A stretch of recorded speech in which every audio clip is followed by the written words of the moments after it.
Comscore नुसार आता isakal.com आहे देशातील नंबर 1 ची मराठी न्यूज वेबसाईट। प्रत्येक अपडेटसाठी isakal.com ला नक्की भेट द्या।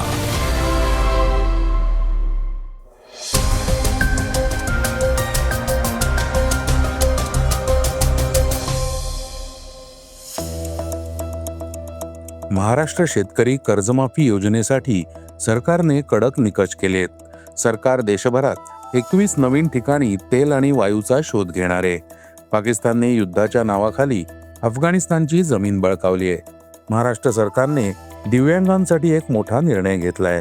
सरकार अत्यावश्यक वस्तू कायदा लागू करणार आहे। KKRच्या या खेळाडूवर नक्कल केल्याचा आरोप होता। लाल सिंह चड्ढानंतर नागा चैतन्यने हिंदी चित्रपट का केला नाही, या बातम्या आपण आजच्या पॉडकास्टमध्ये ऐकणार आहोत। नमस्कार, मी अनिरुद्ध गद्रे। आज 31 मार्च वार मंगळवार। तुम्ही ऐकत आहात देशातील नंबर 1 मराठी न्यूज वेबसाईट isakal.comचं पॉडकास्ट। पॉडकास्टची पहिली बातमी आहे पुण्यश्लोक अहिल्यादेवी होळकर किसान कर्जमाफी योजनेची। महाराष्ट्र सरकारने जाहीर केलेल्या पुण्यश्लोक अहिल्यादेवी होळकर किसान कर्जमाफी योजनेसंदर्भात महसूल मंत्री चंद्रशेखर बावनकुळे म्हणाले की शेतकऱ्यांच्या कर्जमाफीच्या प्रक्रियेला थोडा वेळ लागेल, परंतु सरकार कटिबद्ध असून लवकरच पात्र शेतकऱ्यांना याचा लाभ मिळेल। सरकारने 30 सप्टेंबर 2025 पर्यंतची 2 लाख रुपयांपर्यंतची थकबाकी पीक कर्ज माफ करण्याचा निर्णय घेतलाय। या योजनेच्या यशस्वी अंमलबजावणीसाठी प्रवीण परदेशी यांच्या अध्यक्षतेखालील एक समिती कर्जमाफीचे निकष आणि मार्गदर्शक तत्वांचा बारकाईने अभ्यास करत आहे।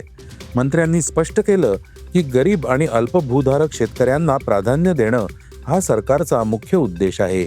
ज्यांच्याकडे कार, बंगले किंवा फार्म हाऊस आहेत ते या योजनेसाठी पात्र असणार नाहीत, असं त्यांनी ठामपणे सांगितलंय।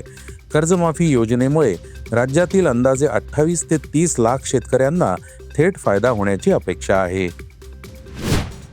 पॉडकास्टची दुसरी बातमी आहे केंद्र सरकारची। सरकारने देशांतर्गत ऊर्जेचे नवीन स्रोत शोधण्यासाठी एक मोठे पाऊल उचललंय। हायड्रोकार्बन महासंचालनालयाने ओपन एकरेज लायसन्सिंग पॉलिसीच्या 11व्या टप्प्याअंतर्गत तेल आणि नैसर्गिक वायूच्या शोधासाठी 21 नवीन ब्लॉक्स देऊ केलेत। या नवीन सरकारी घोषणेअंतर्गत एकूण 80,235 चौरस किलोमीटर क्षेत्र लिलावासाठी ठेवलं जाईल। DGHने प्रसिद्ध केलेल्या नवीन यादीत एकूण 21 ब्लॉक्सचा समावेश आहे। यापैकी 12 जमिनीवर, 4 उथळ पाण्यात, 1 खोल पाण्यात आणि 4 अतिखोल पाण्यात आहेत। या ब्लॉक्ससाठी बोली सादर करण्याच्या सुरुवातीच्या आणि अंतिम तारखा अद्याप जाहीर झालेल्या नाहीत। लिलाव प्रक्रिया पारदर्शक करण्यासाठी ब्लॉक्सची वेगवेगळ्या श्रेणींमध्ये विभागणी करण्यात आली आहे। श्रेणी 1 मध्ये 14 ब्लॉक्सचा समावेश आहे, जिथे व्यावसायिक तेल आणि वायू उत्पादन आधीच सिद्ध झालंय। जी कंपनी सरकारला सर्वाधिक महसुलाचा वाटा देईल आणि सर्वात व्यापक कार्यक्रम सादर करेल ती जिंकेल। श्रेणी 2 आणि श्रेणी 3 साठीचे ब्लॉक्स सर्वात व्यापक आणि विस्तृत भूकंपात्मक सर्वेक्षण आणि विहीर खोदकाम योजना सादर करणाऱ्या कंपन्यांना दिले जातील। पॉडकास्टची तिसरी बातमी आहे पाकिस्तानची। जगासाठी सर्वात मोठा धोका मानल्या जाणाऱ्या मध्य पूर्वेतील तणावामध्ये पाकिस्तान स्वतःला शांतता प्रस्थापित करणारा देश म्हणून सादर करतोय। या उद्देशाने अमेरिकन, सौदी, इजिप्शियन आणि तुर्की प्रतिनिधी पाकिस्तानात येऊ लागलेत। अमेरिकेचे अध्यक्ष डोनाल्ड ट्रम्प यांनी पाकिस्तानी पंतप्रधानांशी अनेक वेळा फोनवर संवाद साधलाय। इराण देखील पाकिस्तानवर आपला विश्वास दर्शवतोय। या सगळ्यात पाकिस्तानने एक नवीन मोहीम सुरू केली आहे। युद्धाच्या नावाखाली पाकिस्तानने अफगाण भूभागाचा अनेक किलोमीटरचा भाग बळकावलाय। ड्युरँड लाईन म्हणून ओळखल्या जाणाऱ्या पाकिस्तान अफगाणिस्तान सीमेवर असलेल्या पक्तिका प्रांतातील एका अलीकडील घटनेमुळे पाकिस्तानने कुंपण उभारून अफगाण भूभागाचा किमान 12 किलोमीटरचा भाग ताब्यात घेतला असल्याची अटकळ बांधली जाते। मात्र तालिबानच्या संरक्षण मंत्रालयाने म्हटलंय की अफगाणिस्तानचे सीमावर्ती भाग सरकारी सुरक्षा दलांच्या नियंत्रणाखाली आहेत। कोणत्याही पाकिस्तानी घुसखोरीचं खंडन केलंय। पॉडकास्टची चौथी बातमी आहे दिव्यांग नागरिकांसाठी। महाराष्ट्र सरकारने दिव्यांग नागरिकांच्या सक्षमीकरणासाठी एक महत्त्वाचा आणि ऐतिहासिक निर्णय घेतला आहे. आता दिव्यांग व्यक्ती हक्क अधिनियम 2016 अन्वये विहित केलेल्या दिव्यांग व्यक्तींच्या सर्व 21 प्रवर्गांना राज्याच्या विविध योजना, अनुदान आणि सुविधांसाठी पात्र मानलं जाईल. पूर्वी 1995च्या कायद्यानुसार केवळ 7 श्रेणीतील दिव्यांग व्यक्ती सरकारी लाभांसाठी पात्र होत्या.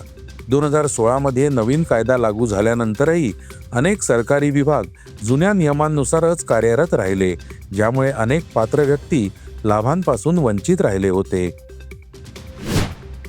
पॉडकास्टची 5वी बातमी आहे अत्यावश्यक वस्तू कायद्याची.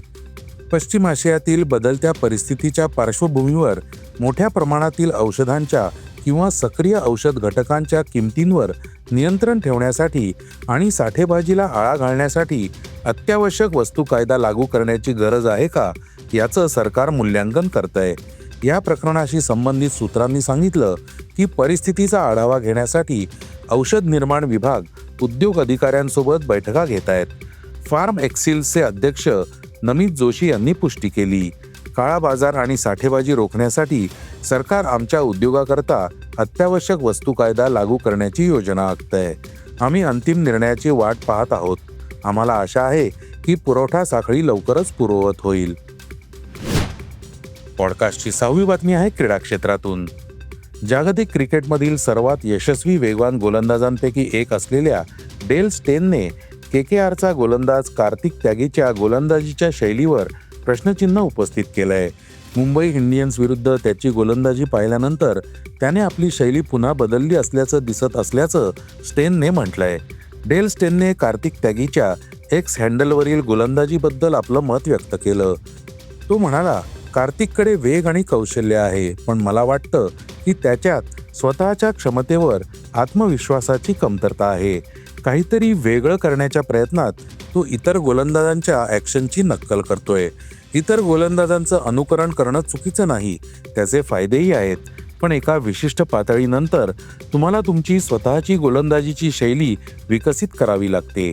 या महान दक्षिण आफ्रिकी वेगवान गोलंदाजाने शेवटी आशा व्यक्त केली की कार्तिक त्यागीला त्याच्या गोलंदाजीत जे हवं आहे ते लवकरच सापडेल. पॉडकास्टची शेवटची बातमी आहे नागा चैतन्यची. प्रसिद्ध दाक्षिणात्य अभिनेता नागा चैतन्यने 2022 मध्ये आमिर खानच्या लाल सिंह चड्ढा या चित्रपटातून बॉलिवूडमध्ये पदार्पण केलंय. मात्र त्यानंतर त्याने दुसरा कोणताही चित्रपट साईन केलेला नाही. त्याने दुसरा हिंदी चित्रपट का साईन केला नाही याचं कारण या अभिनेत्याने नुकतंच उघड केलंय. आमिर खानचा चित्रपट लाल सिंह चड्ढा अपयशी ठरला, पण त्याचा आपल्या निर्णयांवर परिणाम झाला नाही असं अभिनेत्याचं म्हणणं आहे. हिंदी चित्रपटांपासून दूर राहण्याबद्दल नागा चैतन्याने स्पष्टपणे सांगितलं की हा त्याचा हेतुपुरस्सर घेतलेला निर्णय नव्हता. त्या चित्रपटानंतर तो इतर प्रकल्पांमध्ये खूप व्यस्त होता, ज्यासाठी खूप वेळ आणि मेहनत लागत होती. त्याने असंही सांगितलं की तो हिंदी चित्रपटांमध्ये काम करण्यास पूर्णपणे तयार आहे आणि पुन्हा एकदा काहीतरी खास करण्यासाठी योग्य संधीची वाट पाहतोय. हे होतं isakal.comचं पॉडकास्ट, अर्थात सकाळचं पॉडकास्ट. उद्या पुन्हा भेटूयात. हे पॉडकास्ट तुम्हाला कसं वाटलं जरूर कळवा. त्याला रेटिंग द्या आणि इतरांना रेकमेंड करा. धन्यवाद. Script and research by Vrushal Karmarkar.